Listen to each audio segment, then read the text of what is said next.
السلام عليكم يا شباب. في تنويه بسيط أنا حابب أتكلم معاكم فيه. القناة هتتوقف شوية عشان خاطر أنا معايا دراسة، وممكن تتوقف بشكل طويل شوية عشان الشغل، عشان هضطر أشتغل عشان أطور القناة. طب إزاي أطورها؟ عشان خاطر الناس كلها بتشتكي من المونتير. طيب بالنسبة للمونتير، أقل مونتير دلوقتي مثلا لو فيديو فرنج مثلا 10 دقايق، مثلا لو 10 دقايق ممكن الفيديو ياخد 1000 2000 جنيه في الحدود دي بالمصري. يعني مش عارف بكام، بالدولار أو بأي عملة من عملات الوطن العربي. المهم، حابب أشارككم السيت أب البسيط بتاعي. يعني في ناس جعلان أنا بدأت من الصفر. لا، أنا بدأت بحاجات بسيطة من تحت الصفر. يعني اهو انا هوريكم السيت اب بتاعي بالظبط. شوفوا انا بصور بالتليفون ده، انا معي التابلت ده، وبستخدم الليد بتاعه عشان خاطر الصورة او الفيديو يبقى واضح. وفي نفس الوقت لما اجي اعمل محتوى جيمنج او فيديو جيمنج بتعب قوي. يعني انا بصور بالتليفون وبلعب بالتليفون ده، وفي تليفون تاني تالت برضو بستخدم الليد بتاعه. بس التليفون ده الليد بتاعه مش قوي، عشان كده ممكن تأثر على جودة التصوير. وفي نفس الوقت برضو الكاميرا زي الزفت. يعني أنا حاليا أهو، شوف أهو. لكن كده بحاول أحسن شوية بحاجات بسيطة، عشان برضو ما يبقاش لي عذر. يعني لأن الهزيمة والاستسلام بينادوني كل يوم، كل يوم بينادوني، فعشان ما يبقاش لي عذر. ولكن ده برضو مش دافع إن الإنسان ما يطورش.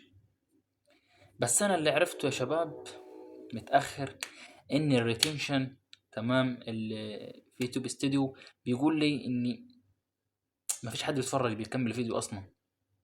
وده انا عرفته، انا مش عارف هل انا في قبول للمشاهدين او لا. ودي حاجة انا بصريح مع نفسي. يعني مش شرط انت تتجمل وتقول لي والله كمل استمر انت، لا. الحاجة اللي محتاجة تطوير قول لي عليه عشان ابقى انا ماشي في نفس المستوى او في نفس الطريق. تقول لي مثلا مثلا الصورة عندك مش واضحة، الصوت مش واضح، عاوزين نطور مثلا في السكريبت، عاوزين نطور مثلا في المونتاج وكده. طبعا الالعاب اللي بلعبها سيئة جدا، والدقة بتاعتها سيئة جدا، لان انا بلعب بتليفون زي ما قلت لكم، معيش بي سي ولا لابتوب. في حين انا هشتغل عشان اطور القناة واجيب يبقى معايا مونتير محترف، ويبقى معايا في نفس الوقت كمبيوتر او بي سي، عشان اعرف اطلع شخصيتي الحقيقية. انا اصلا بتصنع في الفيديوهات دي لاني مش عارف اتحكم. يعني انا بلعب وفي نفس الوقت بعمل رياكت على اللعب. يعني مش هيبقى فيه بس مباشر، يعني اللي هو بفتح مثلا الكاميرا وفي نفس الوقت انا بلعب. لا، انا بلعب الاول، بعد كده افتح الكاميرا ثانيا، بعد كده بعمل رياكت.